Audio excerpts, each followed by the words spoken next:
And we have a very full agenda. If you look in your chat, you will see a link that will take you to tonight's agenda, so you can look that over if you like. We have a lot of wonderful information to be presented. We're so grateful that you're spending your time with us tonight. We pray that it is a helpful presentation for everybody. As I said, you'll find a link in the chat for tonight's meeting agenda. We do have a lot of material to cover, and we also want to be respectful of everyone's time. So we ask that you hold all of your questions until the Q&A session towards the end.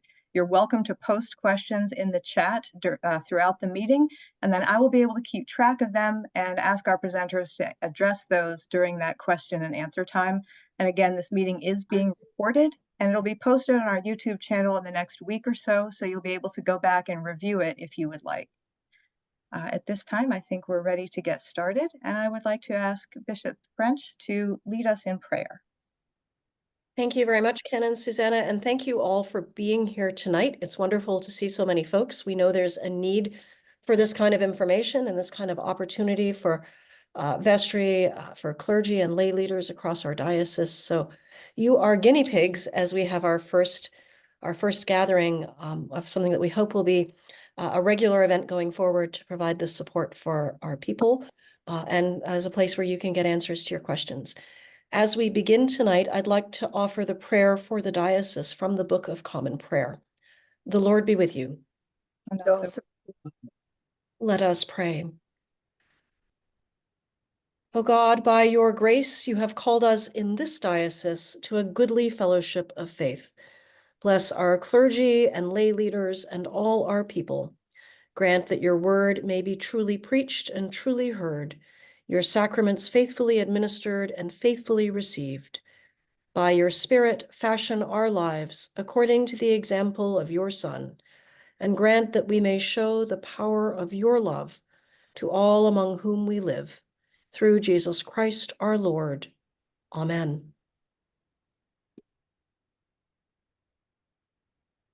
Thank you, Bishop Sally. And we have a brief introduction of the diocesan leadership that will be leading us through tonight's vestry workshop. Of course, our bishop, the Right Reverend Sally French. Also online with us tonight is the Reverend Canon Steve Connor, our canon to the Ordinary for Mission. I'm the Reverend Canon Susanna Cates, the canon for Formation and Vocations. We have Canon Paul Ambos, who is the Chancellor of the Diocese, Pat Hawkins, who is our Diocesan Benefits Coordinator, Sarah Page, who is our Diocesan Office Manager, Tanya Rainey, our Diocesan Controller, and Jonathan Gloucester, our Diocesan Treasurer. And we give thanks to all of them for being with us tonight and for sharing their knowledge. We'd like to begin by asking Canon Paul Ambos to talk a little bit about canons of the Church and the vestry. Thank you, Canon Cates. So the Episcopal Church as a denomination is operating according to its constitution and canons, which are sort of like bylaws for the denomination. And there's a canon which is 1:14:12 that says, except as provided by the law of the state or of the diocese, the vestry, and that's the vestry of each parish, shall be agents and legal representatives of the parish in all matters concerning its corporate property and the relations of the parish to its clergy. So that's sort of set forth as a denominational principle for operating parishes. If we can go to the next slide, canons of the Diocese of New Jersey, because we talked about except as the laws of the state or the diocese provide otherwise. And here we have the duties of the rector, which is in Canon 51, Section 1, and the wardens and the vestry members in Section 2. And you can see there that the rector or vicar has exclusive charge for all things affecting the spiritual interests of the parish and everything having to do with worship and the use of the buildings and things like that, and shall preside with right to vote at all parish and vestry meetings of the mission and mission committee meetings. Section 2 is the duty of the wardens and vestry members, the members of the mission committee, under the rector or vicar, to protect the church property and see that all things needed for worship and for administration are provided, and also to see that the funds of the parish or mission are expended properly and to provide for maintenance of clergy. Also, in the case of a parish, to elect and call the rector. Next slide, please. So on the diocesan website, under Administrative Resources tab, there is guidelines for church offices, and it shows what requirements exist for members of vestries in terms of deadlines for various reports, for safe church training, for anti-racism training, and other things which are very useful to know. And there are other things under that administrative resources tab that will be useful for most vestries and for people generally, congregants in the church. So what are the responsibilities of a vestry or mission committee? Following the annual meeting of the congregation, we'll talk about that later, they must elect a clerk and a treasurer. If there's a vacancy on the vestry, you usually have bylaws that would provide for how you fill them, but the bylaws are able to be adopted by each parish or mission, and they can provide for how they get amended and how they get carried out. They have to be in conformance with the constitution and canons of the diocese. If the rectorship is vacant, the wardens have to notify the diocese, and you go into the whole filling of a vacancy issue. And that is set forth in the canons and also in New Jersey statutes, which for our diocese are, if you go to the diocesan website and you can look up the diocesan constitution and canons, at the end of that document, it's a PDF document, which is fairly lengthy. There are selected statutes of the state of New Jersey which govern Episcopal parishes. Another thing the vestry does, other than adopting, okay, I see there's a chat question, which I'll get to in a bit. They can authorize, along with the congregation, corporate changes in terms of the number of vestry members that you have. If you want to affiliate with another congregation, if you want to sell property, those things have to be approved by the vestry and the congregation. And in the cases of sales of property, they have to be approved also by the bishop and standing committee. Vestry also adopts a budget and has annual audits. There was a question in the chat about a bishop's committee. That is another name for a mission committee. There is a certain theological sense in which the bishop is the rector of every mission congregation that does not have its own rector. And to that extent, that label would then apply. Next slide, please. Significant deadlines for vestries.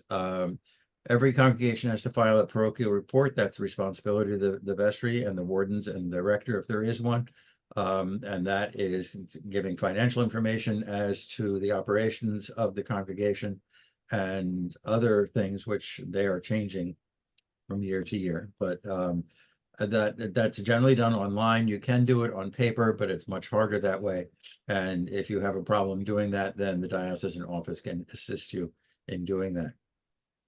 Following your annual meeting, or at any rate by August 15th under our new schedule, the vestry has to certify to the diocese who has been elected in terms of the deputies who will represent the congregation at the diocesan convention, as well as elected officers, including your treasurer, who gets notices from the financial office of the diocese. For mission congregations, their assistance application is due on October 1st. That gets submitted to the Board of Missions, which annually gives grants to missions to support them if they need support from the diocese. And on December 1st is your date for filing your Marks of Mission Giving Pledge. There is a deadline for getting the diocese to tell you beforehand what that is based upon, but the time for you to file that is December 1st. Next slide, please. So the annual meeting of the congregation is the date for that is set in your certificate of incorporation. It should be reflected in your bylaws if you have them. And for many, many years, that was set by statute as being the Monday in the first week of Advent. There are some colonial parishes that their annual meeting was held on the Monday in Easter week. Now the statute has been changed, and so it can be done by the certificate of incorporation. And if you want to change the one that's in your certificate of incorporation, there's a procedure to do that that's set forth in the statute. Notice for the meeting has to be placed in the usual place of worship for 10 days before the meeting. Also announce that services for the 2 Sundays before. It's a statutory requirement. The people that are entitled to vote at your annual parish meeting are qualified voters, which there's a list. The baptized, over 16 years of age, good moral character, adherence to the Episcopal Church and no other church, regularly attending services, and for at least 6 months prior to the meeting are regular contributors to the support of the parish.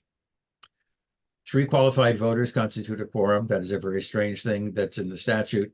The statute goes back to 1901, and it was, for some reason, they were afraid of having failures of quorums in parish meetings, and so we have 3 people that qualify to vote. They constitute a quorum, and the meeting can go forward. Elections are by secret ballot unless your bylaws allowed elections by acclamation, typically done in many parishes when you are voting for 3 members of the vestry, and you only have 3 candidates, so you can declare them elected by acclamation. Wardens typically are serving, unless you have a charter that provides otherwise, are elected every 2 year for a 2-year term in rotation. Members of the vestry are elected for 3-year terms, and again, they're in rotation for 1/3 of them being elected each year. 3 deputies and 3 alternates get elected to the diocesan convention, and that's an annual term, and 6 delegates to your local convocation. There are 8 convocations in the diocese. There are regional meetings that meet for mutual support, for information, and for trying to carry out the mission of the diocese. There was a question in the chat, which I overlooked. Regular contributor, someone who pledges, that would be something defined in your bylaws that's not defined by the diocese at all, so that if you have somebody who doesn't pledge but gives regularly, then they give regularly. If your bylaws want to be more strict about that, you can do that. But there are some people who have a moral opposition to pledging, even though they will regularly make contributions to the church. Special meetings. Okay, I'm seeing that the Board of Missions updated deadline to August 1st because of change in convention. And let me see, that was going back to the list of when that was. The Board of Missions will tell you when you need to put in an application. For special meetings of the parish, you have to have same kind of 10 days notice and announcements for 2 Sundays before. A special meeting has to announce to specify the business that's to be conducted during the meeting, and other business it would be out of order. And for the kinds of things you would have a special meeting is if you have a vacancy in elected officers of the parish and vestry members, and you don't have any provision in the bylaws for replacing them, you have to do it by a special meeting of the congregation. If there's going to be a change in the corporate charter, which would, as I said before, will go to the date of the annual meeting, number of vestry members, the name of the parish, you can change that. You have to have the vestry approve that, and the congregation has to have a special meeting to do that as well. Also for affiliations of the churches and for property sales, as I mentioned before. Or you can have a special meeting that just gives information to the congregation as to what's been going on for the past year. Next slide, please. So the annual diocesan convention, which you've elected 3 deputies and 3 alternates for, would go to the annual diocesan convention. It used to be held for many years in March. For many years before that, it was held in November. Now we're going back to November, and that change is effective this year. And canonically resident clergy can vote, and parishes and missions represented by 3 deputies or alternates can vote unless they're disqualified from voting, which is a separate question beyond the scope of this meeting. Deputies are supposed to vote their consciences rather than representing constituencies, because that's what they're elected to be, as being deputies rather than delegates. The annual convention elects several offices, and they're sort of listed here on the next page. Members of the Standing Committee. The Standing Committee serves as a council of advice for the bishop and also has canonical responsibilities for other bishops being elected and getting that approved, for persons in ordination track and things like that. The Diocesan Council is a larger body, and they are basically responsible for the finances of the diocese between the diocesan conventions. Also, the annual convention elects deputies and alternates to the General Convention of the Episcopal Church. That election generally is held only every 3 years because the convention only meets every 3 years, and it's going to be meeting in a little bit more than a week's time in Louisville, Kentucky. Next slide. Other persons elected: treasurer and secretary of convention, disciplinary board, and Title IV intake officer and church attorney. These are people who are responsible for implementing the Episcopal Church's procedures for disciplining clergy who misbehave. And there's, again, it's a whole another field of canon law for that. The major chapter of the cathedral has members elected by the diocesan convention. They are basically serving as the vestry for Trinity Cathedral. The Trinity Cathedral has what they call a minor chapter, which they elected from their own congregations, and they meet monthly. Major chapter meets with them quarterly, and they authorize the operations of the cathedral, similarly to a vestry doing it for a parish. Standing Commission on Clerical Compensation recommends changes in the required compensation for clergy. Standing Commission on Constitution and Canons reviews requested changes to the Constitution or canons of the diocese and reports those to the convention. Trustees of Diocesan Trust Fund take care of various trust funds. Largely, the trustees of church property are one of the major ones, and they hold title to many mission properties in trust for the congregations of those missions, and other things which are real estate generally is owned by them. Finance and Budget Committee makes recommendations for the budget of the diocese, and that budget gets approved by the annual convention. The Diocesan Investment Trust runs a separate corporation which is used for parishes to invest in and to manage the principal of those investments. And an audit committee, which is used to review the finances of the diocese and report to the annual convention for approval. And other things that are done by the diocesan convention: they've approved the budget, as I mentioned. They approve any amendments to the Constitution or canons, and various resolutions are also put forward, which for things like commemorating Barbara Harris as a holy person, and that was enacted for the diocese, and also was done to submit a resolution to the General Convention, and those kinds of things. If you follow the annual conventions of the diocese, you'll see those resolutions come up on a variety of topics. Next slide. There can be special diocesan conventions, typically only for election of a bishop, but sometimes they have other reasons. You'll recall we had a special convention that was held to approve the budget last calendar year. So that's the kind of thing that can be called by the bishop or by the standing committee, and the diocese makes arrangements for that. And I think that may be the end of my my list of things. Is there anything else on the next slide? Goes over to Pat Hawkins. Should we deal with questions for me now that haven't been addressed, or you want to do that later on? I ask that everyone hold their questions until the end, where we can have kind of a general Q&A. If you have questions that you are worried you might not remember, you can feel free to put them in the chat, and we will cover them as we go on. Thank you very much.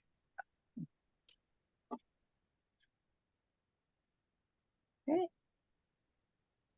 But I saw that someone did raise their hand, and it looks as though maybe we should actually address the questions as people have them. I know that you addressed a couple of those questions that came through in the chat, Paul, but I did see someone raising their hand. Sally Gordon was raising her hand during the presentation. Do you still have a question, Sally?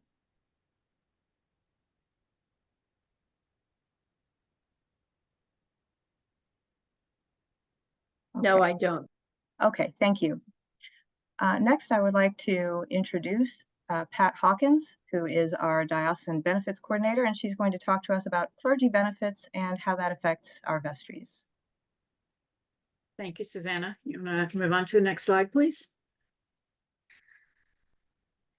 I can go ahead on to the next one. The first thing, employment starts with a letter of agreement. Once you've completed your search process and you've called a priest, we'll set up a meeting with the priest, wardens, and treasurer, if possible, to discuss the letter of agreement. During that meeting, we're going to review the clergy compensation worksheet, detail the full compensation package for that priest, including their cash stipend, their housing, their SECA, all of their benefits and expense reimbursements.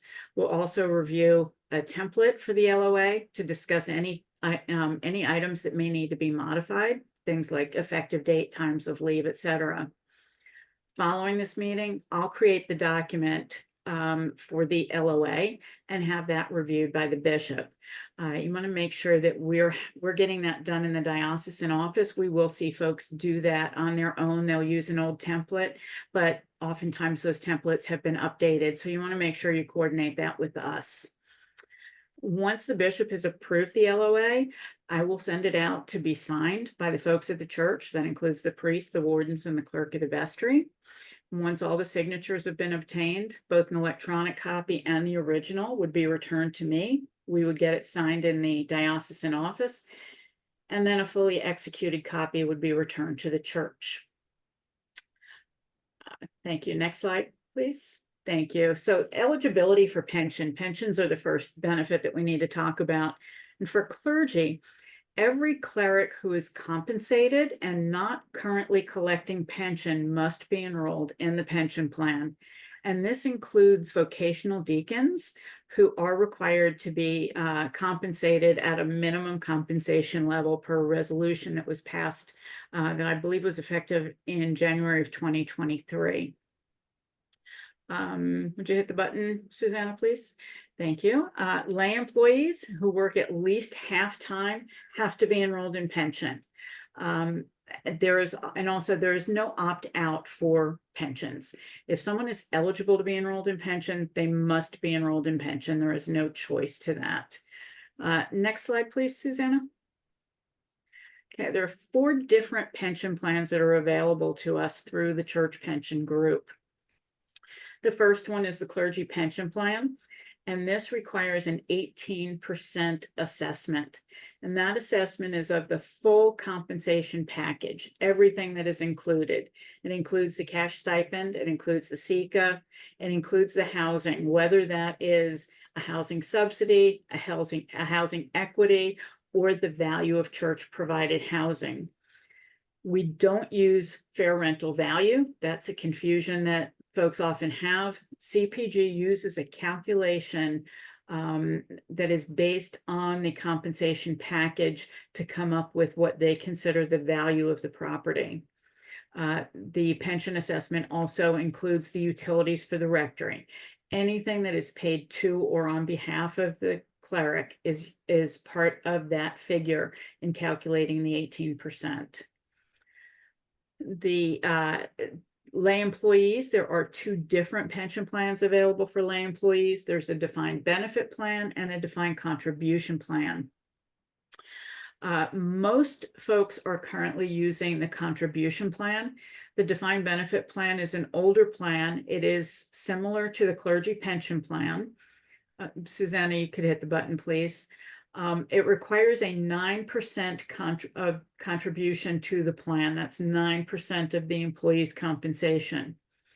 The defined contribution plan, on the other hand, requires a minimum of 5% of the employee's compensation. That's a base contribution. And if the employee contributes, then there is a requirement to match up to an additional 4%.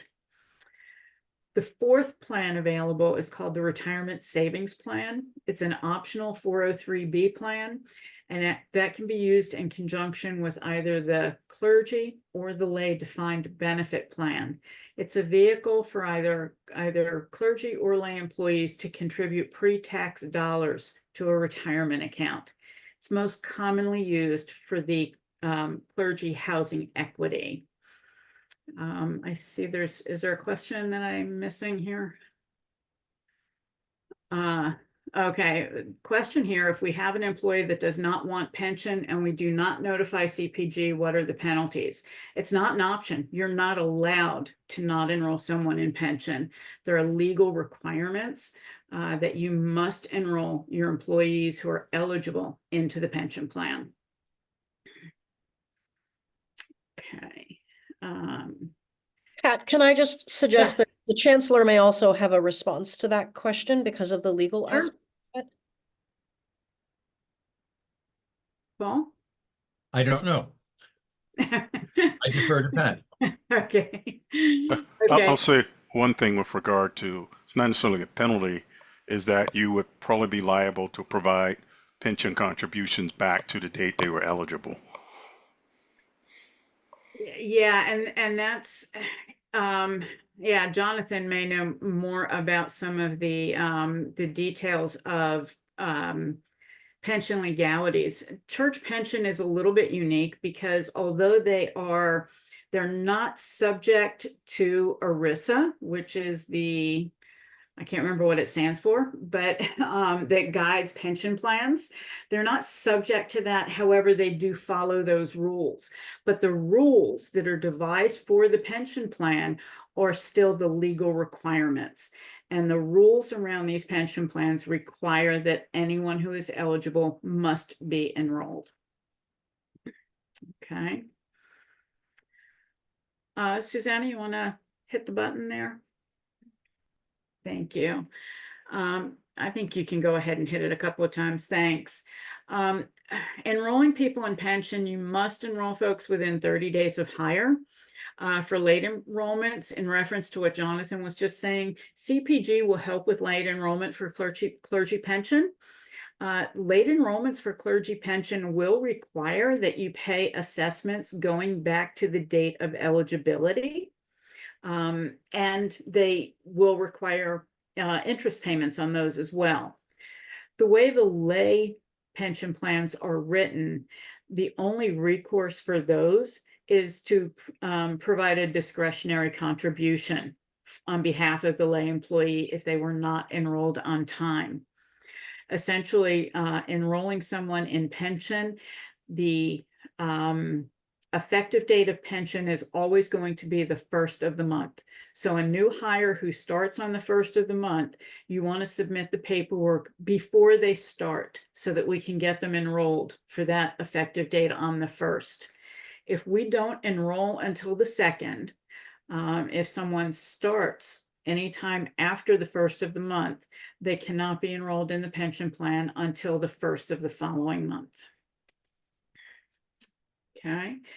And I ask that you please submit those forms to me rather than submitting them to CPG. And there are a couple of reasons for that. One of which is I am familiar with the details not only of CPG requirements, but also with the forms and with what happens around the diocese. Oftentimes there may be confusion about the form. There may be a mistake on the form. I'm going to know to come back to you and question and say, wait a minute, is this really what you meant? I can also process these forms much quicker than CPG can. By the time you send them into CPG, even if you email them and they get them immediately, it can take 10 business days or more before they process it. Generally, you send the form to me and it gets processed that day. Okay, insurance. So is health insurance required? Health insurance has to be offered to all clergy and lay employees who are scheduled to work at least 1,000 hours per year. That's approximately half time. Individuals can opt out of health insurance if they have other coverage. Now, although you must offer health insurance to someone who's scheduled to work half-time, the church is only required to pay the premium for someone who is scheduled to work about 3/4 time, at least 1,500 hours per year. Now, the church pension plans are more generous than you will find generally in other places. Dependents have to be covered up to age 30, regardless of the situation, if they need that coverage. And I see Sally raised her hand.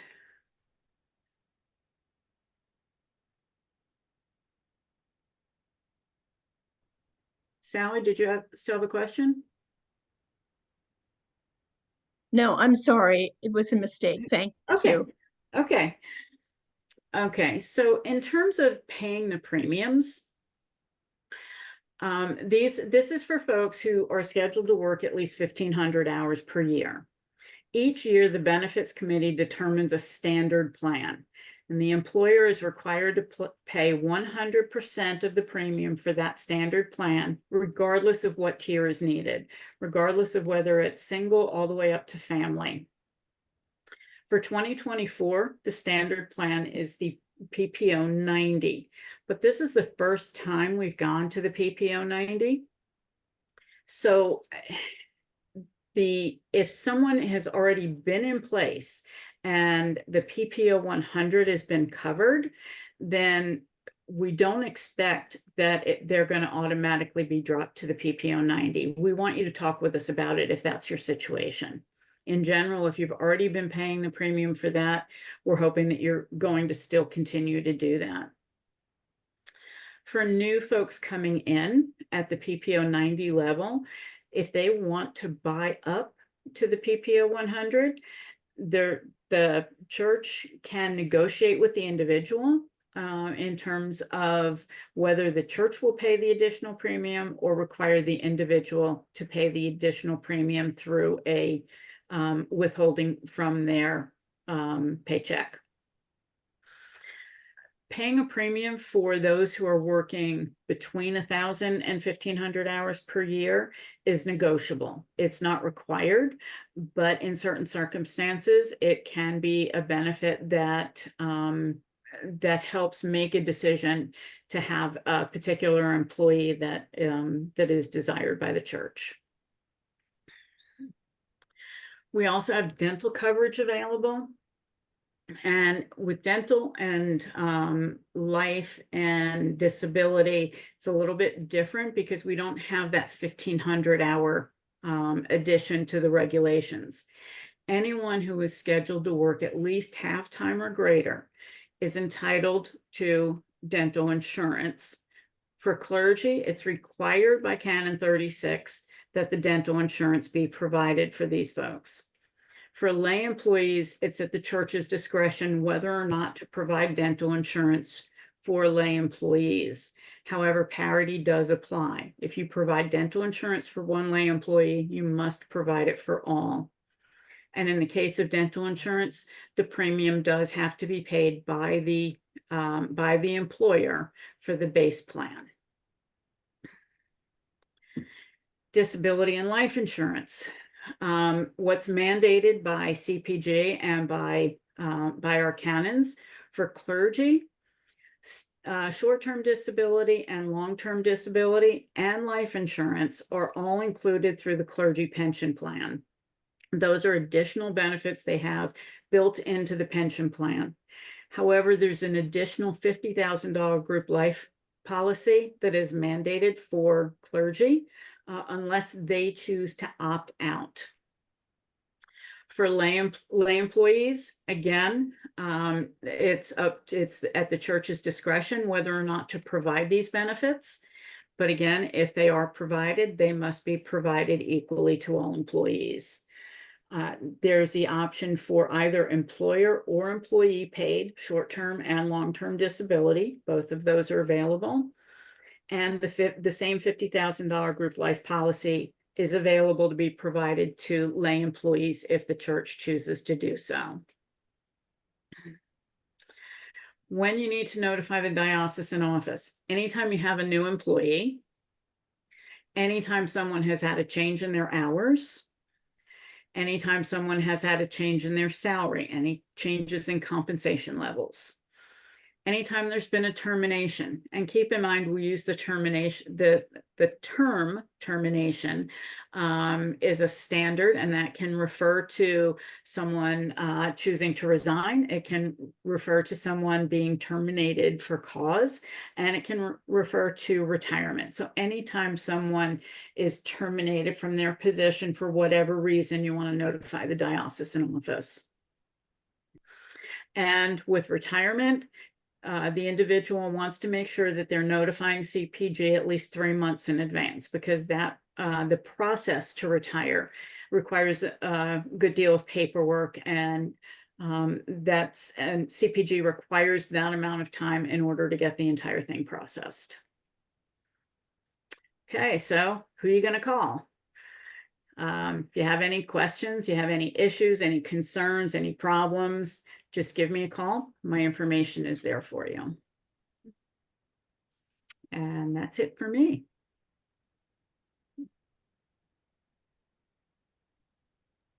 Thank you, Pat. And now we're going to move on to how to run a vestry meeting, and we'll be hearing from Bishop Sally French and our canon to the ordinary, Steve Connor.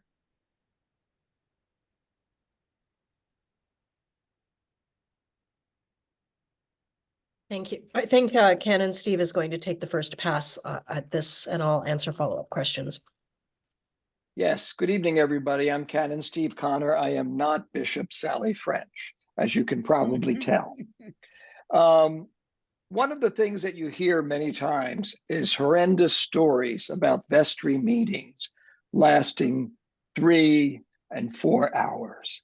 And as we all know, attention spans have gotten smaller and smaller. I was astounded when I looked online for the average attention span of an adult. And some of you may be experiencing this right now. The average attention span is about 8 seconds, 8.5 seconds long. So you probably looked at that first slide and said, oh, we're going to be here a long time. So you have to keep that in mind when you're doing a vestry meeting. It's important to respect people's time. When I ran vestry meetings at the parish, I made sure that they lasted 90 minutes. We would begin at 7, and at 8:30, the meeting would end. Now, if we got to 8:30 and there were still issues to be covered, I would recognize that it was closing time, it was the end of the meeting, and have everybody agree to move for another 10 minutes. And then at the end of the 10 minutes, check in again. Otherwise, people aren't listening. They're checking out. They're saying to themselves, this meeting is supposed to be over. Why are we talking about this? So normally for a vestry meeting, I would send out the agenda 3 to 5 days before and ask input from the vestry members. You can also do that at the beginning of the meeting. Ask if there's any additions or deletions to the agenda. Obviously, opening prayer, approval of the minutes that from the previous meeting, any corrections or amendments to the meetings as minutes as presented. As I already said, the length of time, 90 minutes is optimal. The other thing is, if time is going to run over, as I said, you check with the group. Also, the need to stay on topic. How many times have you sat in a meeting and you're talking about an important issue, and all of a sudden you get these bombers coming in, all these ancillary issues? The important thing is to stay on topic, but if issues come up that need to be discussed, you create what's called a parking lot, and you put those issues perhaps on a piece of paper, or you ask the clerk of the vestry to copy them down for discussions at a later time, so you can deal with the agenda item at hand. How about somebody in the group who seems to dominate? That's something that happens many times. We have to hold each other accountable for the agenda and what we're talking about. That's key. Keep everybody accountable. And it's a respectful conversation, a respectful discussion. The reports to the vestry from the vestry liaisons, again, they're sent out ahead of time so people can review them before the meeting, so you're not sitting there and somebody's reading the report from the St. Mary's Guild. Rather, you had it ahead of time, you could look at it, and you bring with any questions you have for them to think about. So all of this is done through what we all love, Robert's Rules of Order. There are great resources online where you can find how to use Robert's Rules of Order for a vestry meeting. They're done in such a way that it's modified for vestry meetings, and it's a quick and easy resource for people to use. As I said previously, the clerk can keep a list of other items to be discussed at a future vestry meeting. And then usually what we did, or what is a good way to proceed, is you deal with the reports from the Vestry liaisons, and then you deal with old business. What was it that we discussed last time that we need to continue to discuss? And then old business, then new business, and then other items that might come up. For voting and decision making, anything that's voted on, you have to have a quorum to vote on. You have to have a majority of the vestry there in order to pass something. And we've all done that. And now, in the age of Zoom, which we're all on right now, you might have a hybrid meeting where you have some people online and some people in person. So the voting has to have a quorum in order to pass. Decision making. Decision making, as we all know, the decision rests with the rector or priest in charge in consultation with the wardens and the vestry. It's not the rector doesn't have carte blanche, but the rector has the way in order that he or she can make the final decision after consulting with the vestry. And the rector uses the wardens as his sounding board. The senior warden is the warden to the rector or the priest in charge. That is the person that the rector builds a relationship and runs things by. Generally, the junior warden, as you know, is the one in charge of the structures, the infrastructure, and the buildings. But I can't stress enough the idea of time limits and also respecting the time for everybody involved. Nancy has just asked a question, what if there is no priest? If there is no priest, then usually the senior warden would run the meeting, but the meeting would proceed in still the same way. The senior warden would run the meeting in the same way, with the same outline. Are there any other questions about vestry meetings? Just one thing that I would add on in terms of if there is no priest, if you have a full-time priest, either a rector or a priest in charge, she or he will run the vestry meeting. If you have a part-time priest, in all likelihood, it will be in their letter of agreement that in fact they run the vestry meetings. However, if you have a very part-time priest or supply clergy, the wardens should be running the vestry meetings. There's a question, can the senior warden make decisions when they have no priest? The senior warden cannot make a decision alone without a priest. You would want to make a decision depending on the nature of, I mean, obviously small things that are not going to be a source of concern.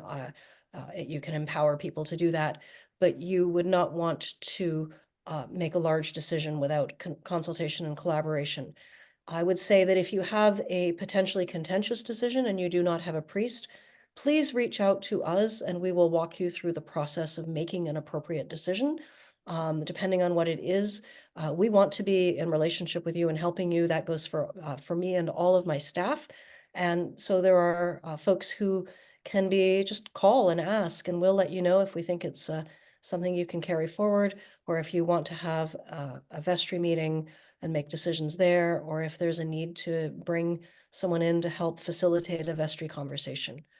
Actually, I'm going to let the Chancellor just speak briefly to the vestry quorum and see if that answers some of the further questions.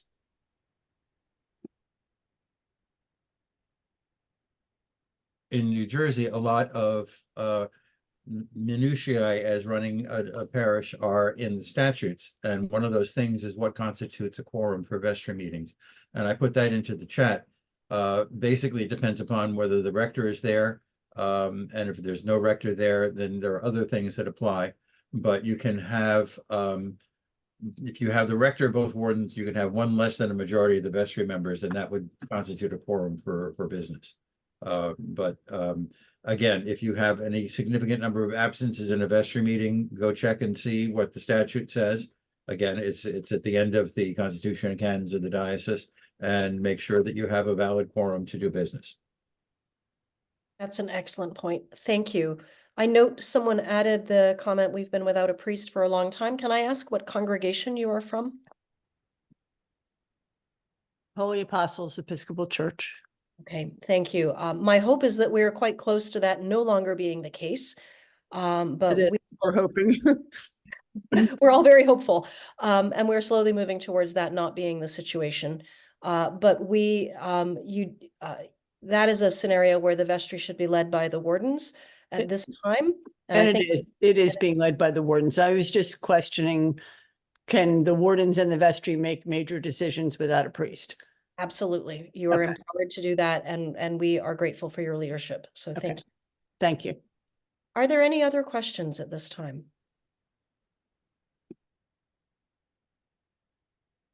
Great, then we'll continue with the sample agenda. Actually, Suzanne, I've already talked about this, so you can move on from the sample agenda.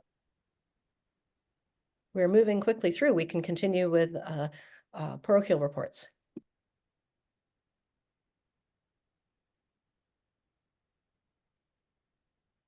Hello all, I'm Sarah Page, not Tanya Rainey. Unfortunately, can everybody hear me? I hope.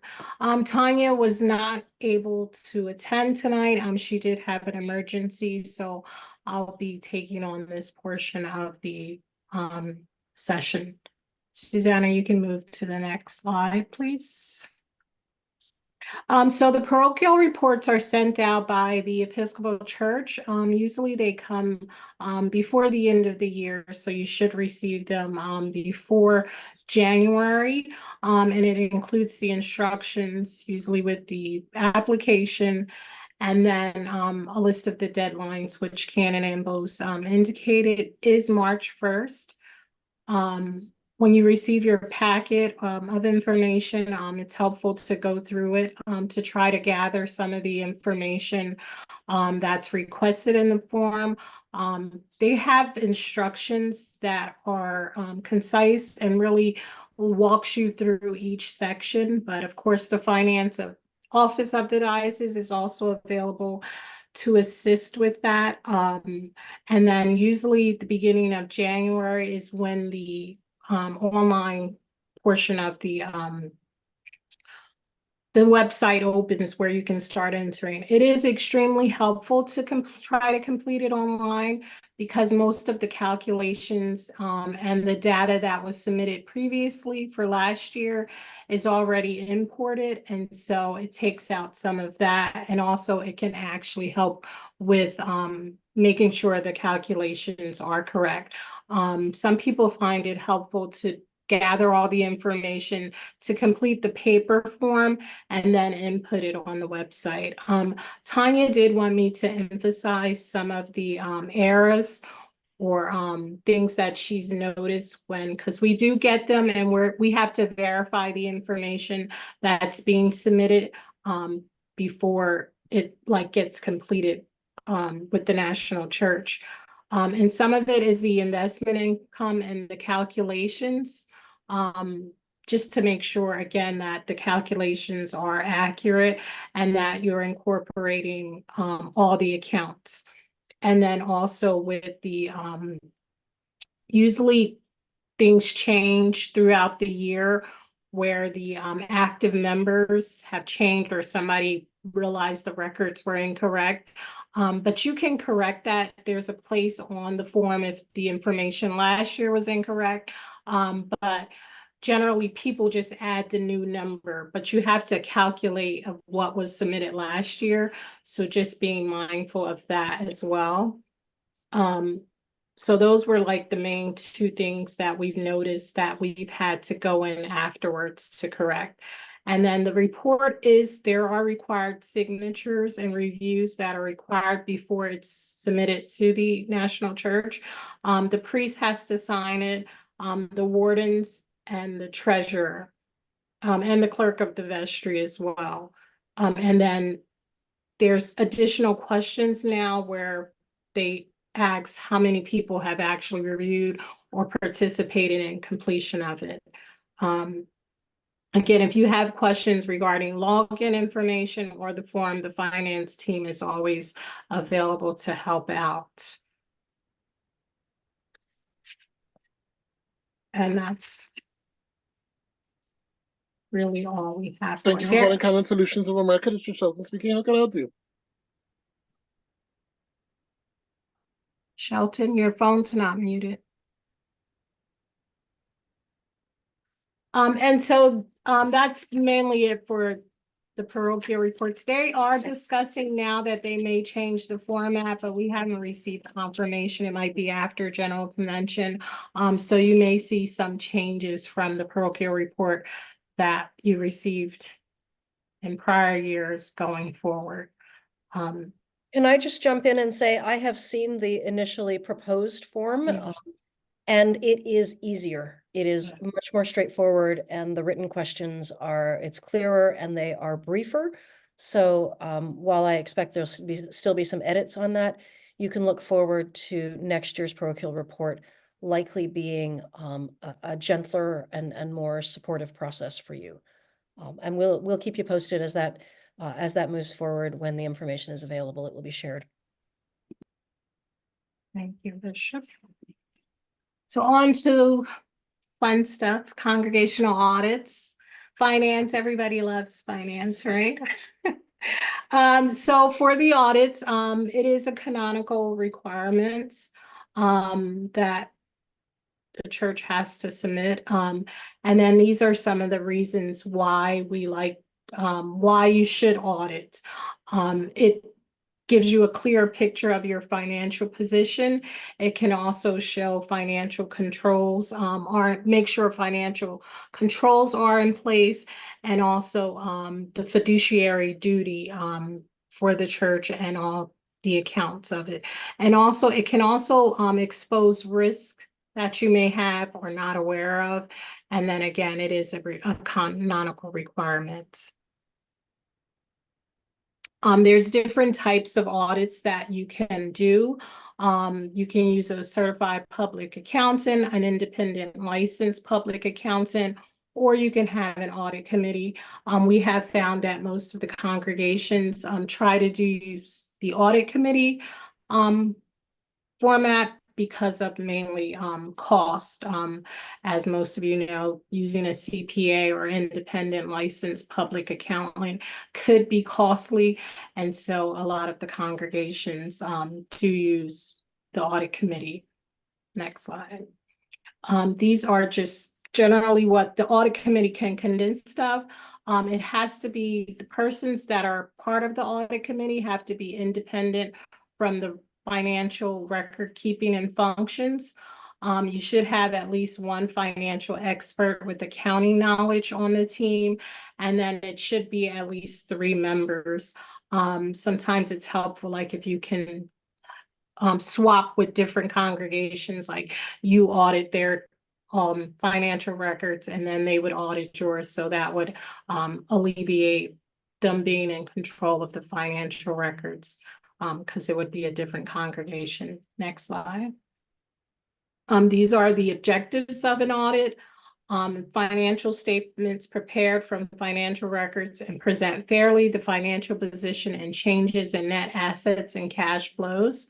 That transactions are recorded in the proper accounts and amounts to ensure that there's no off-the-book accounts or activity. Transactions are properly recorded and documented appropriately, and that internal control procedures are accurate and in effect. Timing of an audit, usually this calls that you should start to that your fiscal year should end December 31st. It says that audit work begins at the end of, before the year end, but technically it begins at the beginning of the year. You want to start preparing for the audit and think about making sure you have documentation to account for all the transactions that's hitting the books and all accounts are accounted for. So usually in the beginning of the year, if you're thinking about what information I would need to verify different transactions and you're keeping good record keeping, then you're basically preparing for the audit. The audit report should be presented to the treasurer, the rector, priest in charge, or clergy person and wardens before it's filed or presented to the vestry or completed. Any findings and recommendations should be discussed again with the clergy person and wardens. And then if there's a response, it should be included with the final report that's presented to the vestry. The vestry should receive a copy of the completed report, and their acceptance of the report and the following should be recorded in the vestry minutes. And then you would follow it with the bishop's office within 30 days, and then the canonical deadline is September 1st. We have a listing, again, all the information that I presented is listed on the website under financial resources and then congregational audits. There's actually forms up there that you can use to do a committee audit. Also autonomy of an audit that walks you through each section of that committee audit. And then these are some external auditors that have worked with congregations within the diocese that I do know that somebody said most of the time they're booked up because they're usually fair with the diocese. Next one. I didn't know, Jonathan, if you wanted to add some additional things before we move on to the next section. No, yeah, I just want to point out again with the audit, the committee audit is used by most congregations.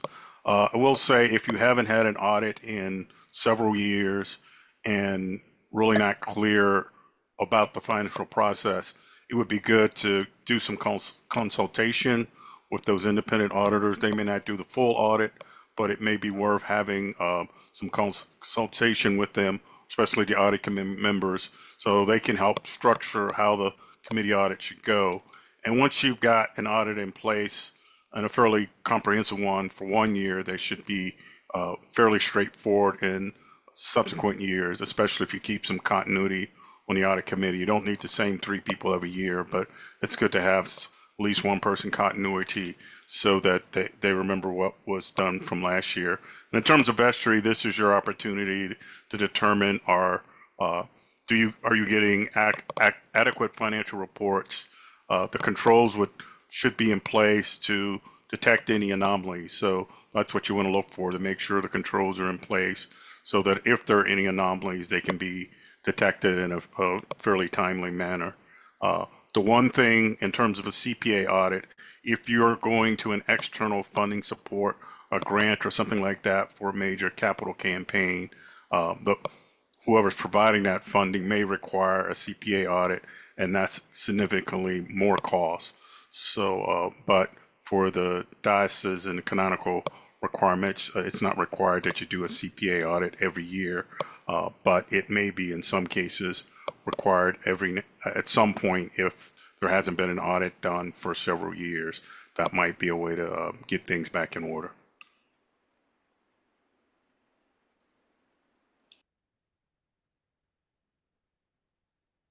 Thank you, Jonathan and Sarah. Are there any questions for Jonathan and Sarah before we move on? Okay. We move on to who do I call if? And that will be with Bishop French, Canon Steve, and with me. So I invite the 3 of us to hop back on.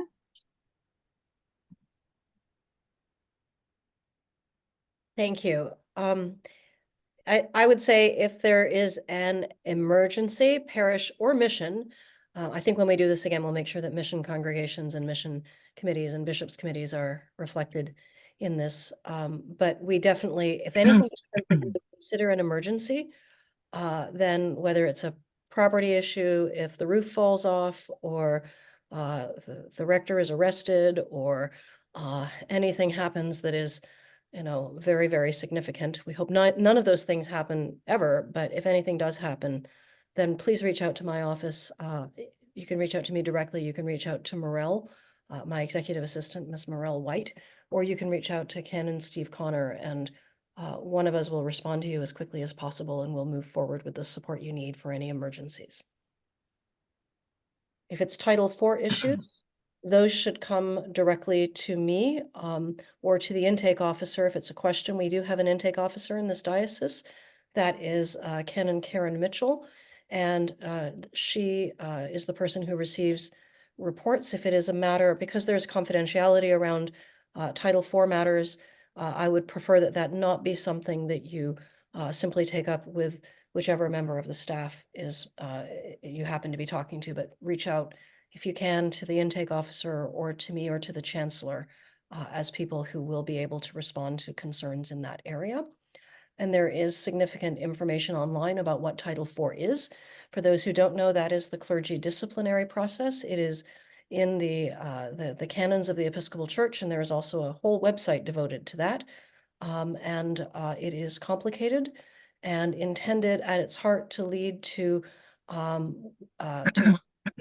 so I would encourage you, if you have a concern around that, to reach out, as mentioned, to the intake officer, the chancellor, or to the bishop directly.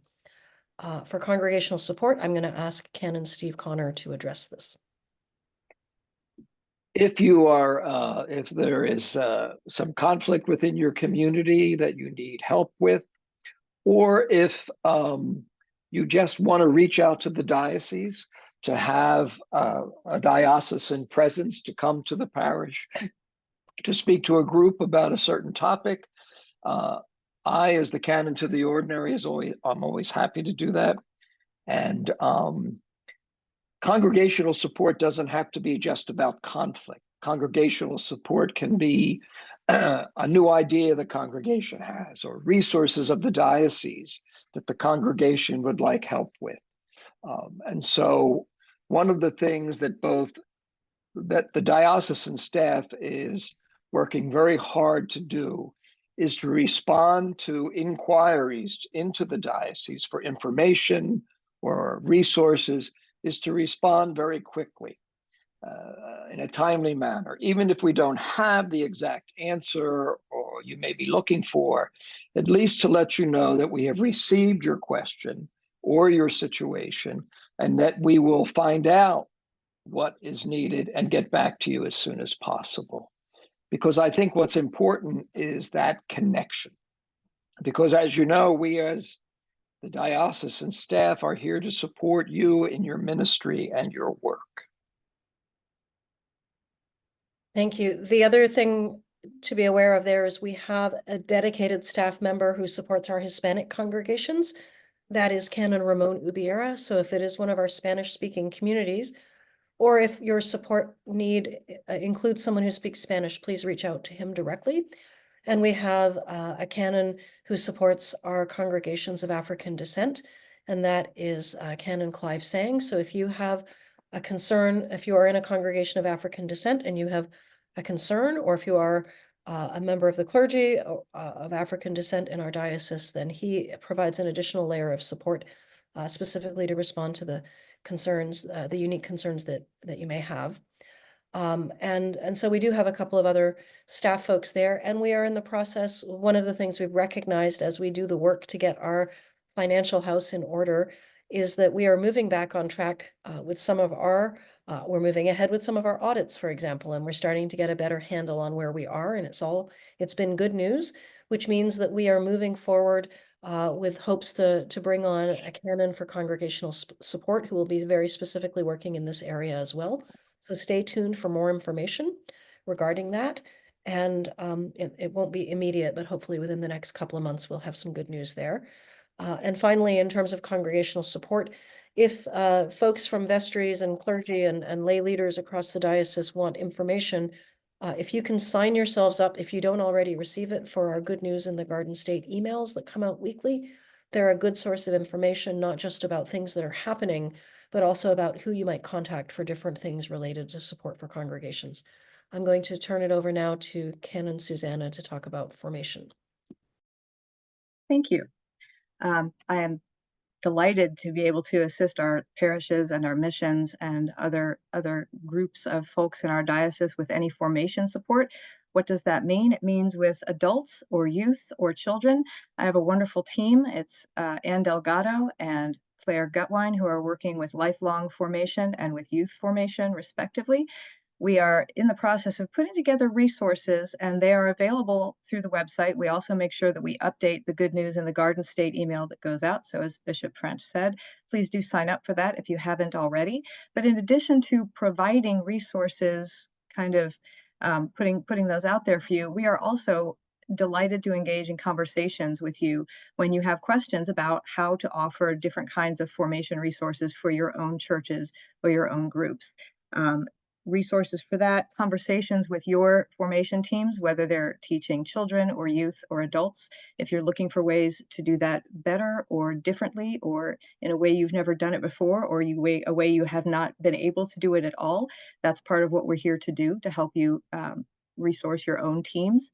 And I'm also here to work with folks in our School for Ministry. Our local School for Ministry trains lay leaders, deacons, and priests in the local formation process, and it's a very different process than some of the seminaries would provide. And I have plenty of information about that for those who are discerning. We have a lot of things underway in that regard. And one of the things that I really love is when people come to me saying, we don't have this, but we would like to see this. And a really good example of that is our parent discussion group that began last week. A parishioner at one of our diocesan churches called me, expressed a need for this discussion group, and we were able to work together to put together a really great discussion group. And that is not necessarily educational in nature. There's not a textbook for this, but it is most certainly formational in our Christian journey. And so anything that helps us create and sustain the disciples in our church, that is what I and my team are here to do. And we're very happy to do it with you. Thank you. Thank you. Can I ask that we stop the screen share now just so we can see each other and see what questions folks might have? I'm curious for people who have joined, if you had a particular question when you signed on to this, or if there are if there are questions that have arisen since we started our conversation. Are clergy and clergy spouses aware of Title IV and how to access that channel? Clergy are aware of it and are required to be trained in it, so they should have access to that. We don't necessarily provide training to clergy spouses. I'm not sure we have contact information for every clergy spouse, but it certainly is something that we would welcome the opportunity to share that information with people who have need of it. But the clergy are all, there's training, and it is required that you have up-to-date training in Title IV. So that is a condition of employment.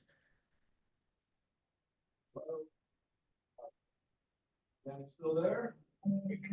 Are there any other questions? Is there anything people, okay, the Chancellor has raised his hand. And so. Thank you, Bishop. I just wanted to point out that the diocese has in the past done open seminars for Title IV issues, which can be attended by anyone in the diocese. And it's been led in the past by some very experienced and helpful people from the Diocese of Connecticut. And when we schedule that again, we will make known what it's going to be. Wonderful. Thank you for that. And that sounds like something we might want to schedule in the fall just to make sure people are aware of it. Are there other things you were hoping we would touch on that we did not tonight, or questions you have about something you heard, or anything you'd like to raise?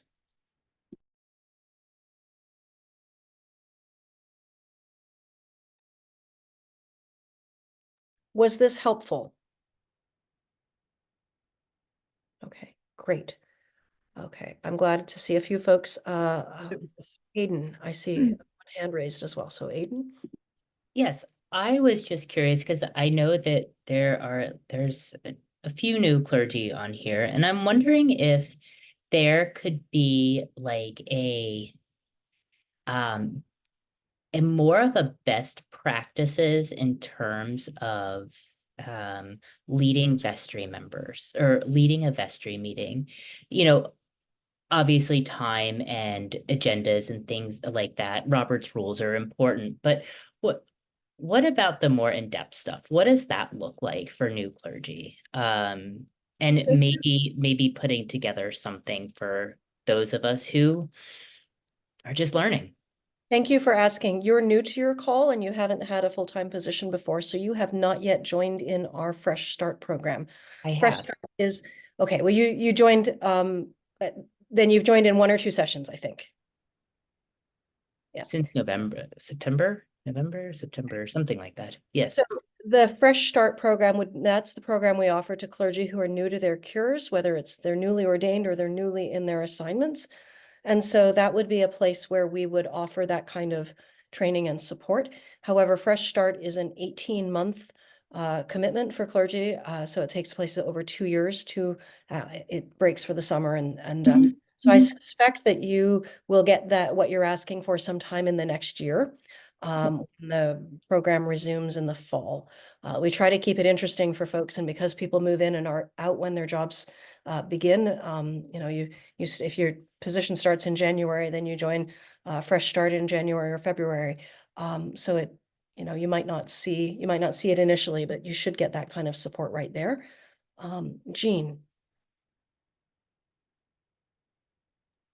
Thank you for this wonderful session. It was very helpful.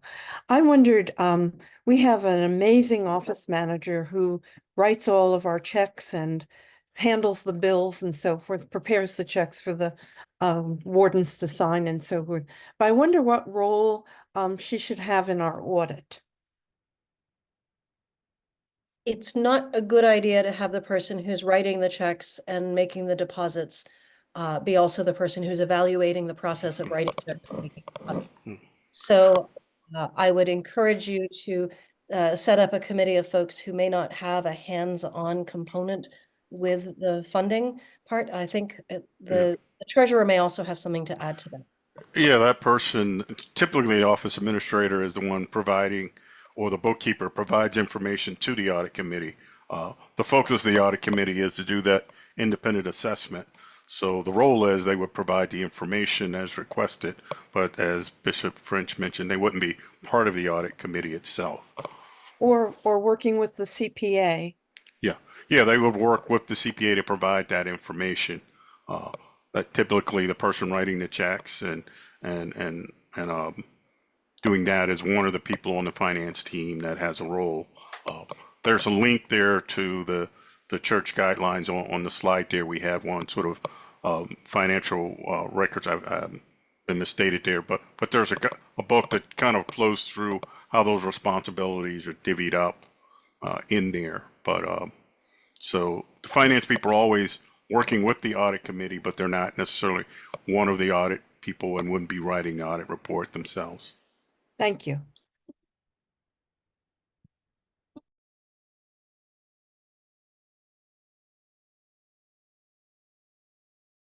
I'm just going to Thank you, Suzanne. Yeah, that was the one I was mentioned, the manual business methods. Oh, that's just been dropped in. I was looking for that link. That is a great resource for wardens and treasurers and for everyone. It actually has canonical standing in the canons of the Episcopal Church. So your financial practices have to be determined by that manual. The canons refer to it, which makes it the thing we need to use. And so that is a great resource. There's a space in there about conflict of interest. There's a space in there that tells you who might or might not be a suitable candidate for different roles, including related to audits and vestries and governance practices. Does anyone else have a question?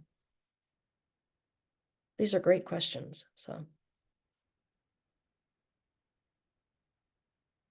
Is there any information anyone was hoping for that you didn't receive?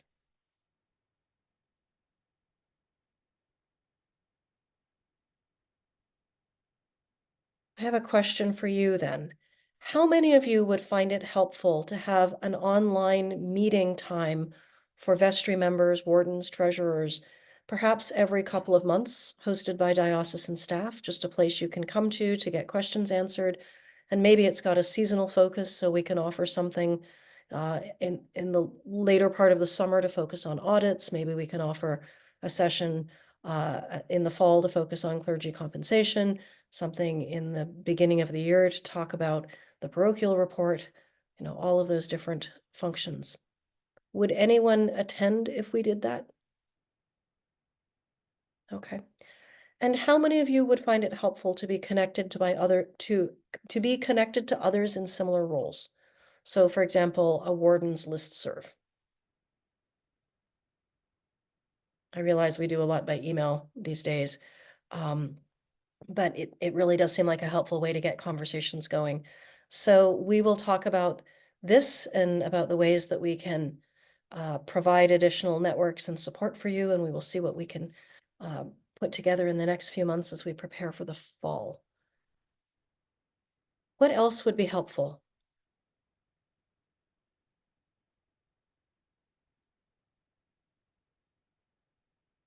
A Zoom meeting on formation. Lynn, do you want to say a little bit about that, what you would imagine? And I'll let Ken and Susanna respond, but I'd love to hear more. I was at our meeting last week at oh my gosh, in Somerville, and Susanna, you were there, and the whole idea of, wait, I got to go back to my notes. But wait a minute, hold on. I wasn't prepared to talk. But the whole idea of just of growing the church. So whether it's adult formation, we had an enlightening discussion about the declining number of kids in our parishes, and we also talked really from like it was an idea kind of suggestion about trying to do events. Specifically we were talking, I think, with relative to the kids, is getting together with more local churches and helping the kids to connect with each other more locally, that they would see each other on a more regular basis than just a diocesan event. But I also have to believe that might also be helpful for adult relationship building and idea generation and brainstorming. And because I thought that was a great, like, I was really glad I attended last week. But it was like it was like the tip of the iceberg, right? So so I feel like the more that we can do together, the stronger we'll all be. Lynn, this is music to my ears. Thank you very much. This is exactly the kind of thing that I love to get into with anybody in our diocese. I am posting my email address in the chat. I would love to connect with you and hear some more about the ideas so that we don't take over the rest of our Vestry workshop time. But I certainly want to talk more with you and with everyone, because I think you're absolutely on target. That's something that our team has been talking about, is concentrating, maybe beginning on a slightly more granular regional level before we start expecting great turnout for our diocesan events. And that does apply to adult gatherings and children's gatherings and youth gatherings. We really want to foster good community spirit amongst all of our churches and missions and other groups of folks that like to worship together. So I hear you and I see you, and I can't wait to hear more from you. Thank you, Lynn. Okay, thank you. Wonderful, thank you. I appreciate this conversation. I also I saw the comment about, if not a listserv, then perhaps listing contacts who are considered seasoned and great. I think that's a wonderful idea. I will say we are being increasingly cautious about putting email addresses on the website, especially for people. For those of you who have ever had to use our supply list, you will find that we have a new method now. We took down the list of all the potential supply clergy and their phone numbers. I'd had one too many people reach out to tell me about a phishing scam where someone was pretending to be me, and and instead we've replaced that list with a form. So you can go online if you need supply clergy, fill out the form, and it turns out that it's one-stop shopping. People are getting responses very quickly. So as leaders in the diocese, know about that, but also know that we can put together resources and we can have them available if you reach out to us. I think we want to avoid putting 10 people's contact information on the website, as just to save them the difficulties that come with publicly available phone numbers and email addresses. So when that happens, what we'll do is we'll put it in Good News in the Garden State, and we'll let you know that you can email to request access to to names and contact information. And we have people in all kinds of situations. We have some vestries that manage without priests, and they are really good at doing the work of church as a community of lay leaders. And so that could be a resource for our smaller congregations and our churches in transition. We have some people who just really know the audit process, and not just our treasurer and our finance and budget committee, but we have people in congregations who are gifted at that work. So we have lots of options to share with you. It's just a matter of assembling, and that's a pretty straightforward thing that we can do. So I think that's probably something we'll try to have in place by the fall. What else would you like to know?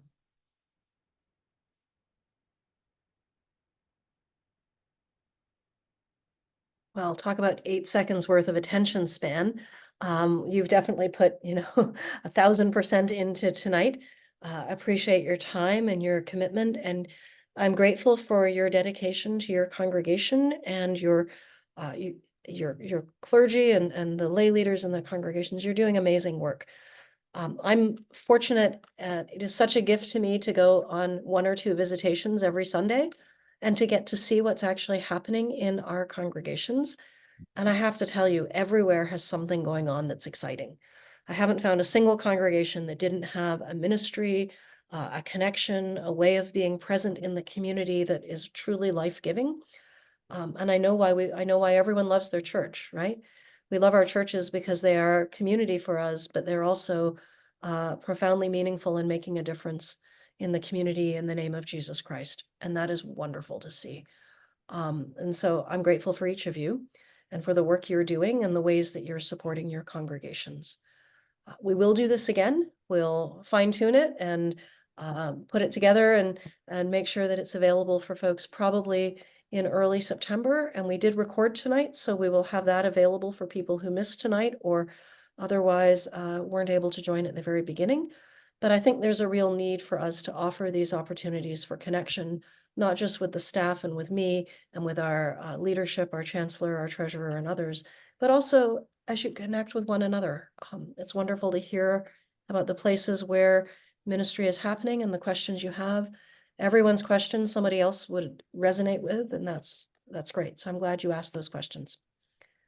Last call for any final questions, comments, responses, ideas.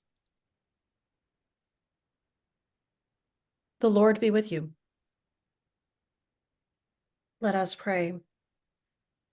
Gracious and loving God, we give you great thanks for this time together, for your call to each one of us to serve, and especially for the gift of the Diocese of New Jersey, for our congregations, our clergy, and our lay people and leaders. We pray especially, Lord, that you will bless the work of each of our churches. We pray at this time in thanksgiving for our church families and all the congregations of this diocese, those represented here tonight and those who are not. We pray in thanksgiving for our leadership, for our clergy, for our vestries, for all those who seek to do your work in our communities. Pray for all those who are sick or struggling or in any kind of need. I invite you to name those people either silently or aloud.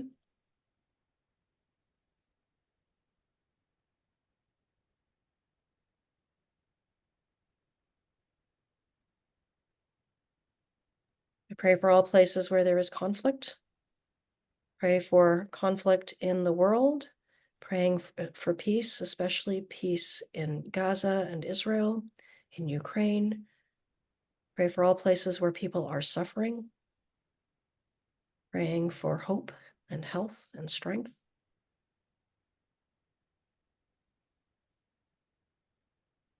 And we offer our prayers of thanksgiving, praying in thanksgiving as we draw towards the end of the school year for all of our students and teachers and school faculty and staff and leaders, praying for all those students who are winding down, especially for those who are graduating or moving to new schools.